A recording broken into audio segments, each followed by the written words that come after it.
What's up, Transformers fans? I'm Mondo, and this is another Moonbase 84 transmission.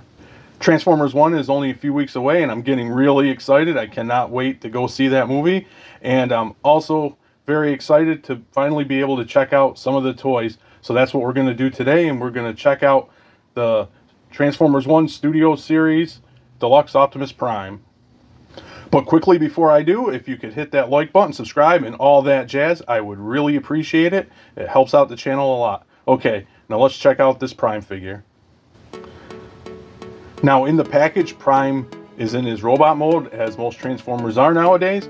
But I transformed him into his vehicle mode because I have some problems with this Studio Series Prime, and they all pretty much stem from the vehicle mode. So I figured get the most of the negatives out of the way first, and then we'll talk about the positives. But so here he is in vehicle mode, looking very much like his animation model for Transformers 1.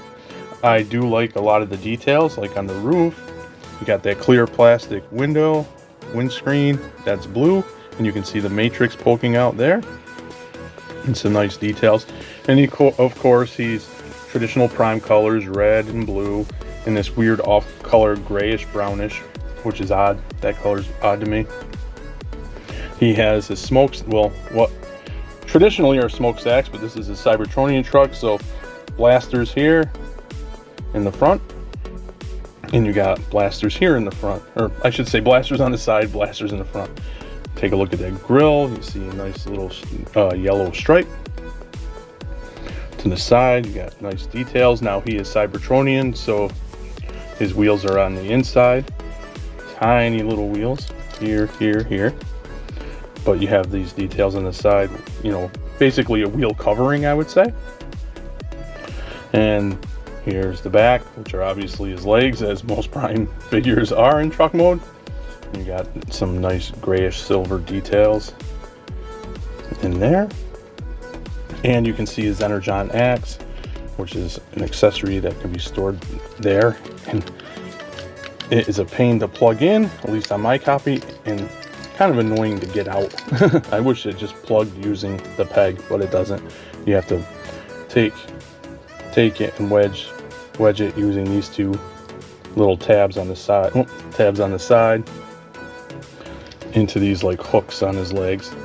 But it is translucent blue and looks really nice. But yeah, so on to the issues. Fairly decent, and like I said, looks like on model character model for Prime. But this is my problem with him.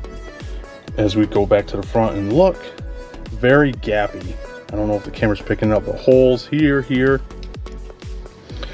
hole in there. You can see right through to the other side, which is a shame.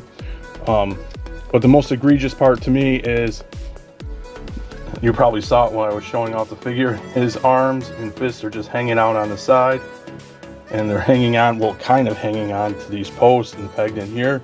And to me, that's a shame, mainly because this is Studio Series, and we were always under the impression, at least I was, that Studio Series was supposed to be kind of like a collector-oriented, more premium line, and I think that's just very poor engineering. Especially, I forget at the top of my head what they're calling it now. I apologize, but the mainline Transformers 1 Prime, which is a, you know, not Studio Series, and it's a cheaper price point aimed kind of towards kids, doesn't have that. They're not just glaringly there. They're there, but not like that. And that's a shame, because this is supposed to be like a collector-oriented line, as I said. So they definitely missed the mark with the engineering, and I'm not too happy about that. And also, speaking of engineering, getting this guy transformed into his truck is also kind of annoying. Like here you can see he's not really holding on to that peg, which his fist is supposed to. Maybe he's hanging on for his life, because to get everything tabbed in and held together, there's so much, I don't know if it's a tolerance issue or what, but there's so much pressure. You start pushing on one thing, something else pops off. So to get everything pushed in and plugged in correctly is frustrating, and that shouldn't happen either. So I just kind of leave that one kind of holding on, while as you can see this one is more secure. Because if I were to do that, either this piece here would pop off or the peg here in the forearm would pop off, and to me that's just ridiculous and that is ugly.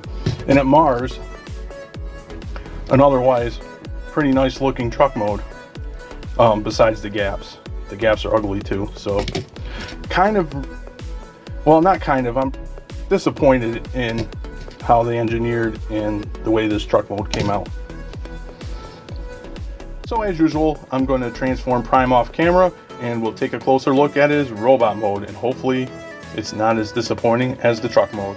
So here we have the TF1 Deluxe Prime in robot mode, and I am happy to report that his robot mode impresses me much more than the truck mode. He just has a lot of nice details. He looks really cool, and we'll take a closer look. I love that head sculpt. You can see some details on his faceplate. I love his little blue eyes. Of course, that windscreen in the front with the matrix. You can see he has some nice details throughout his torso, his hips, on the forearms. I don't know if I like this grayish brownish color, I guess you'd call it. It just seems a little odd. It's almost like dirty white plastic in a way. And of course you get that once again down on the front of his legs. I don't know, and I'm not sure, I'll have to go back and really look. I'm not sure if that is movie accurate. I know the color isn't like for the show, the movie isn't a striking silver, it doesn't look like, but I don't know, for a figure, I don't know, it just looks dirty.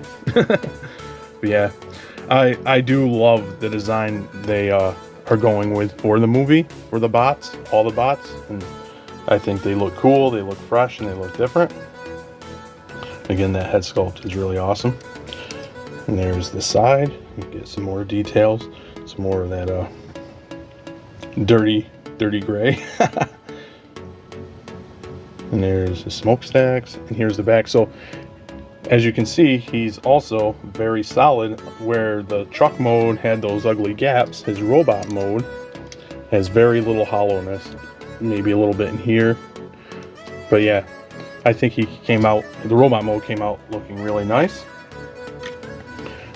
As I showed, you can arm him with his Energon axe, and that just plugs in like so. Now this piece was on the front, the blaster's on the front in truck mode. I don't think there's any real place to plug it in for like a weapon in robot mode, but I will say, even though I do like the robot mode, it does come with some frustrations. You can store it up in here,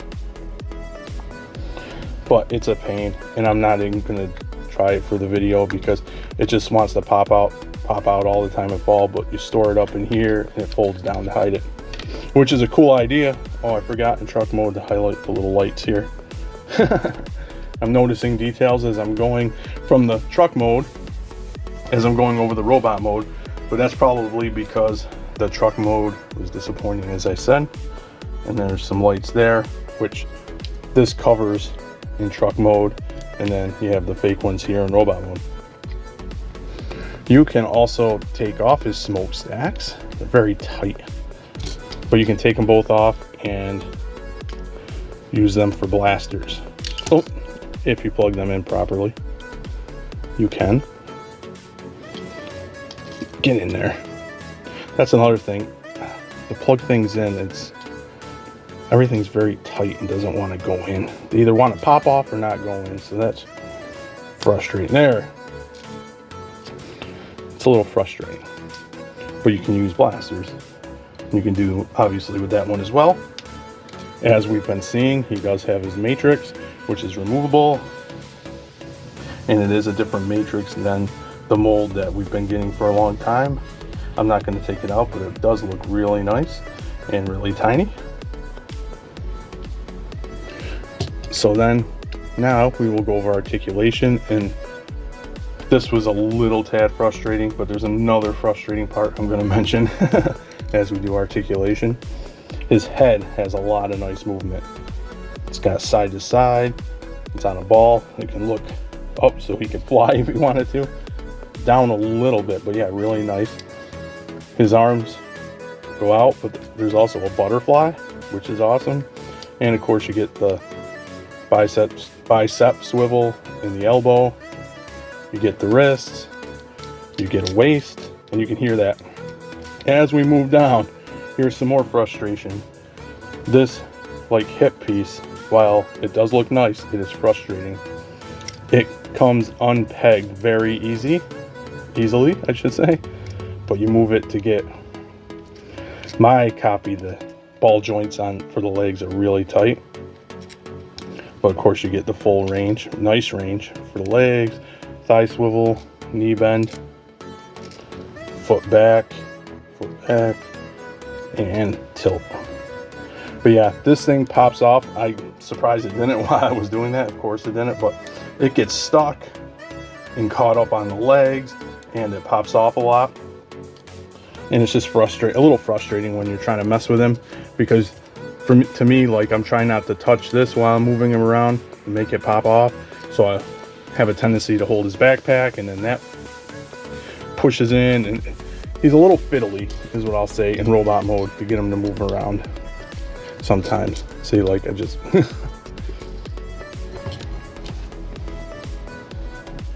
So overall, what do I think about the Studio Series Transformers 1 Deluxe Class Optimus Prime? Well, I'm disappointed that this is a Studio Series figure, mainly because of the engineering, especially the wonky tabs and stuff, the pressure you put to transform him.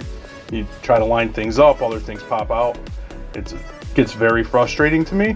Hopefully, maybe my tolerances are off on my copy. Hopefully other people have better luck. The gappiness in the truck mode is kind of ugly, but what really to me is inexcusable is just the hands hanging off the side.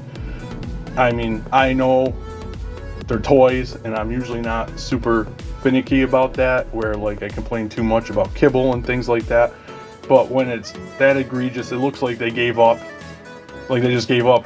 We don't know where to put the hands. The heck with it. We'll just throw them here. That is lazy, especially when it's supposed to be kind of, it's at a higher price point, collector price point. It's not a $100 figure, obviously, but still, that's supposed to be like your premium mainline collection line, and it just screams laziness to me. So we have some engineering issues and just aesthetic issues in general. Robot mode fares much better. I do like how the robot mode looks. Again, though, we have the frustrations with that skirt. That's kind of irksome to me, and getting this to stay stored properly, to the point where a lot of times when you mess with it, it's frustrating in robot mode to pose. Like when I was posing, of course it didn't do on camera. For this shot, it kept popping off for this and that. So while the robot mode is nice, the overall package is frustrating. He's not a garbage figure, he's not a terrible figure, but a frustrating figure. And to me, that truck mode isn't they could have done a better job. I keep saying it, especially once you see, I also have, I forget again, whatever, like the warrior class or whatever they're calling it now, TF1, when I review very soon, because I have it, that truck mode, you can see it is much cleaner than the Studio Series, and that one's at a lower price point, aimed kind of for kids. That being said, comment to let me know what you think, and as always, thanks for docking.